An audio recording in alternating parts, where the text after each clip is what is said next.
Masih bersama saya Adini dan kembali kami sampaikan berita Padang hari ini.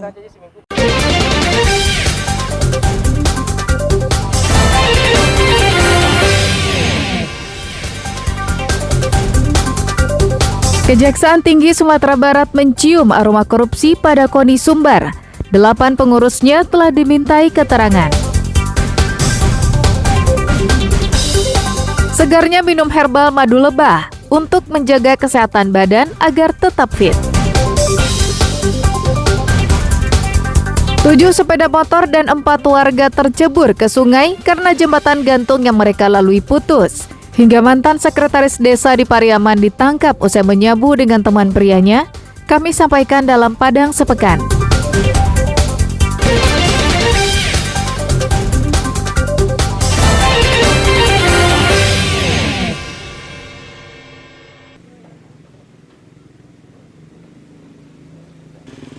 Sumatera Barat kaya akan aneka ragam kuliner, baik makanan maupun minuman khas. Salah satunya adalah minuman herbal madu lebah asli yang berlokasi di kawasan Jati, Kecamatan Padang Timur, pusat Kota Padang. Di tempat ini disediakan berbagai varian minuman herbal madu.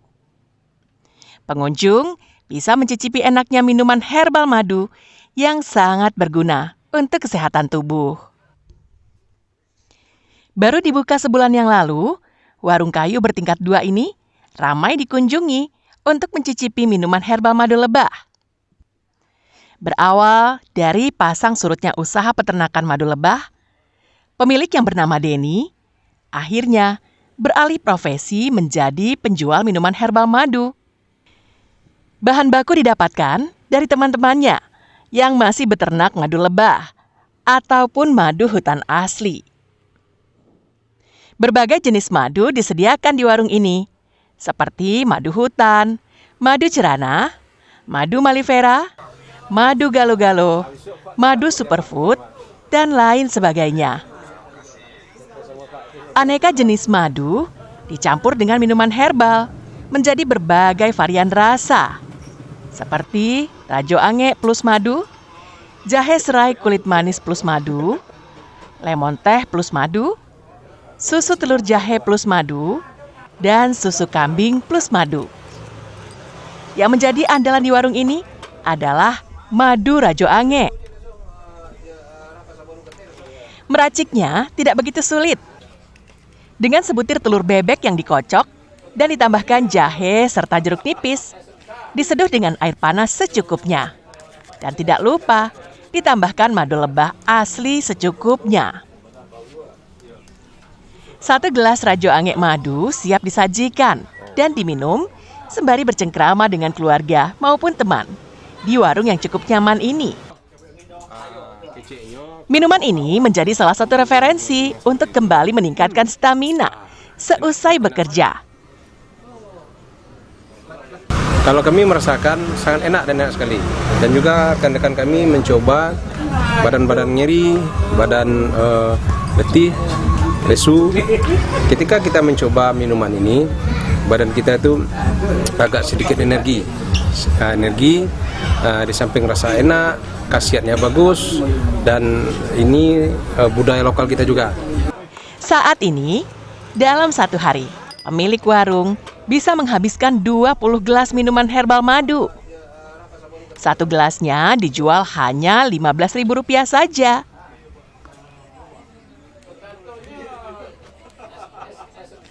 Ada spesial Rajo Ange itu untuk kesehatan ya.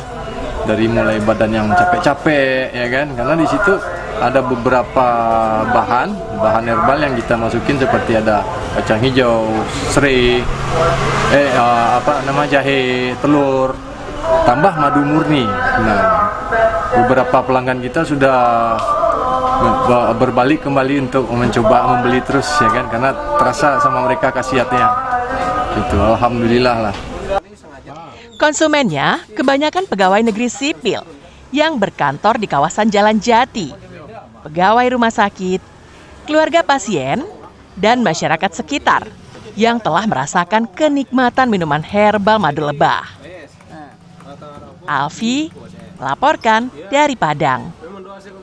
Saya terkait ko dan ini so yo lai mah. Memang doa saya.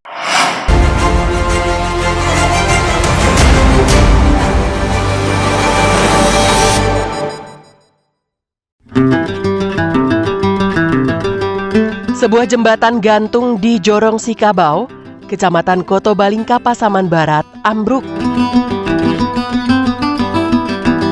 Akibatnya, 7 sepeda motor dan warga yang sedang berada di jembatan itu pun ikut tercebur ke sungai. Beruntung tidak ada korban jiwa dalam peristiwa itu, namun 4 warga mengalami luka-luka. Jembatan gantung sepanjang 90 meter itu ambruk karena tidak kuat menahan beban. Besi penahan patah dan ambruk. Jembatan yang dibangun 18 tahun lalu itu terlihat keropos dan beberapa besi penahannya berkarat. Jembatan ini merupakan satu-satunya sarana penghubung bagi warga untuk menyeberangi Sungai Batang Sikabau jika hendak ke ladang atau menuju nagari maupun ibu kota kecamatan.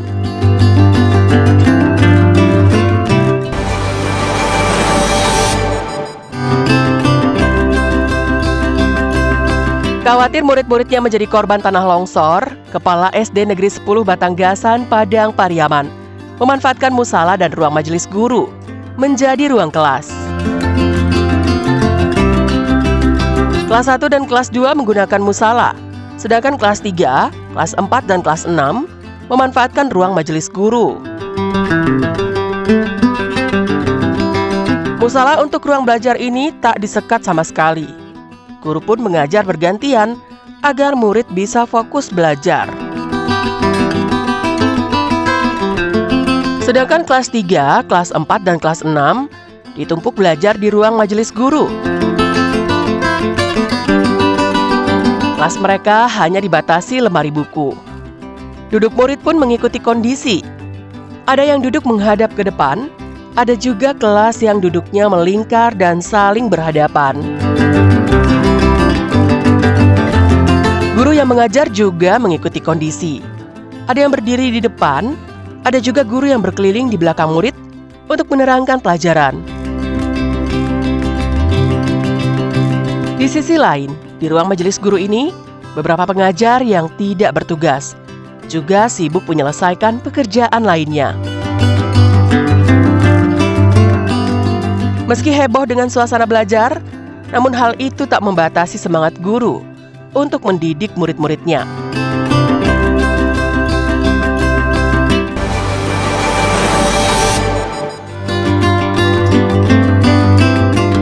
Usai dilepas secara resmi oleh Gubernur Sumatera Barat untuk berlaga di ajang Pekan Olahraga Nasional di Sumatera Utara dan Aceh, pengurus cabang olahraga mengeluhkan uang pembinaan dan uang saku bagi atletnya yang belum mereka terima. Menurut pengurus cabang olahraga ini, KONI harus piawai menuntaskan permasalahan atlet sehingga atlet yang akan bertanding bisa fokus dengan latihannya untuk mencapai prestasi puncak. Ketua KONI Sumbar menimpali, pihaknya telah menganggarkan 36 miliar rupiah. Namun dalam APBD Sumatera Barat tahun 2024, hanya 12 miliar yang disetujui. Pengurus KONI melakukan pembicaraan ulang dengan pemerintah Provinsi Sumatera Barat dan disepakati dana tambahan 16 miliar. Dengan demikian, KONI Sumbar mempunyai anggaran 28 miliar untuk menghadapi Pekan Olahraga Nasional ini. Hanya saja, uang tambahan itu baru disetujui tanggal 18 Agustus lalu, sehingga butuh waktu untuk mencairkannya.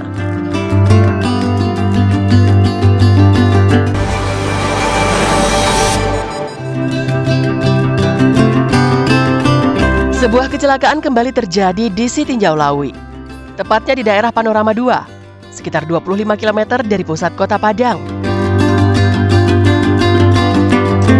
Sebuah truk yang datang dari arah Solo menabrak truk yang ada di depannya. Saking kuatnya tabrakan itu, Truk yang ditabrak juga menabrak truk lainnya. Tabrakan dahsyat itu terjadi karena truk melewati jalanan yang mempunyai turunan yang curam. Rem truk diduga blong karena panas dan telah digunakan dalam waktu yang lama. Pasalnya, sejak batas kota Padang Solo, jalanan menurun tajam sepanjang hampir 10 km. Tim SAR dari kantor Basarnas Padang yang datang ke lokasi berupaya mengevakuasi sopir truk yang terjepit. Dengan alat pemotong hidrolik, petugas berhasil mengeluarkannya. Namun jiwa sang sopir tak bisa diselamatkan.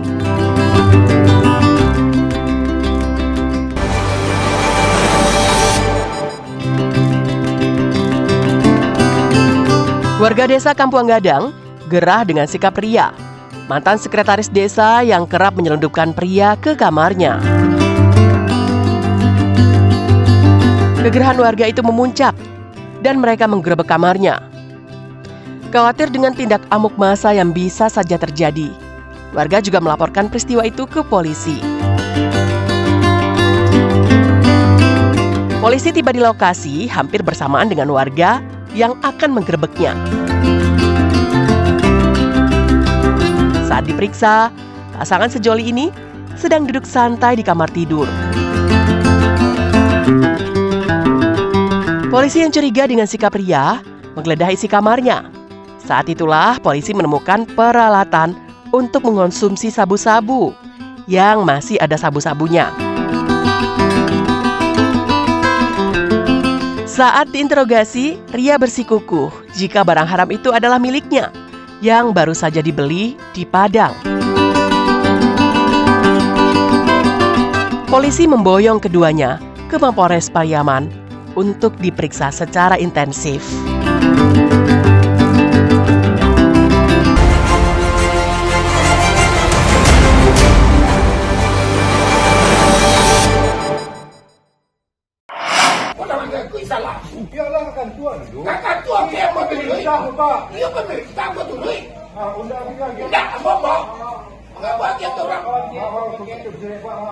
Ada-ada saja ulah pria gaya ini. Dirinya mengamuk ke petugas saat diamankan dan hendak dibawa petugas. Dirinya tak terima naik ke mobil yang telah disediakan petugas Satpol PP dan Damkar Tanah Datar dan berdalih akan datang sendiri ke kantor itu dengan kendaraan sendiri.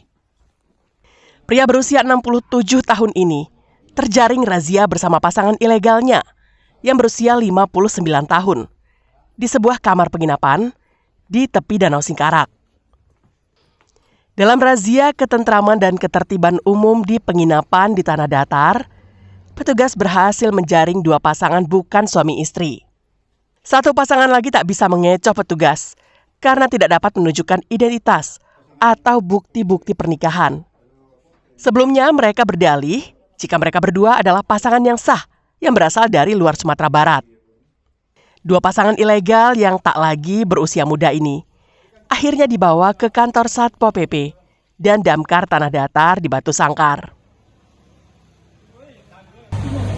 Pada hari ini kita dari Satpol PP Tanah Datar telah melaksanakan operasi penindakan Perda nomor 4 tahun 2023 tentang Trantibum. Yang hasilnya didapatkan 2 pasangan yang tidak memiliki surat nikah yang sah dan sudah dilakukan pemeriksaan dan full bucket segala macam. Setelah didata, mereka berdua dibebaskan setelah dijemput oleh keluarganya masing-masing. Namun kasus mereka akan dinaikkan menjadi tindak pidana ringan dan akan diproses sesuai hukum yang berlaku jika tertangkap untuk yang kedua kalinya. Sri Louis melaporkan dari Tanah Datar. Pemirsa, demikianlah perjumpaan kita dalam Berita Padang hari ini. Saya Adini dan tim redaksi yang bertugas pamit undur diri. Selamat beraktivitas dan sampai jumpa.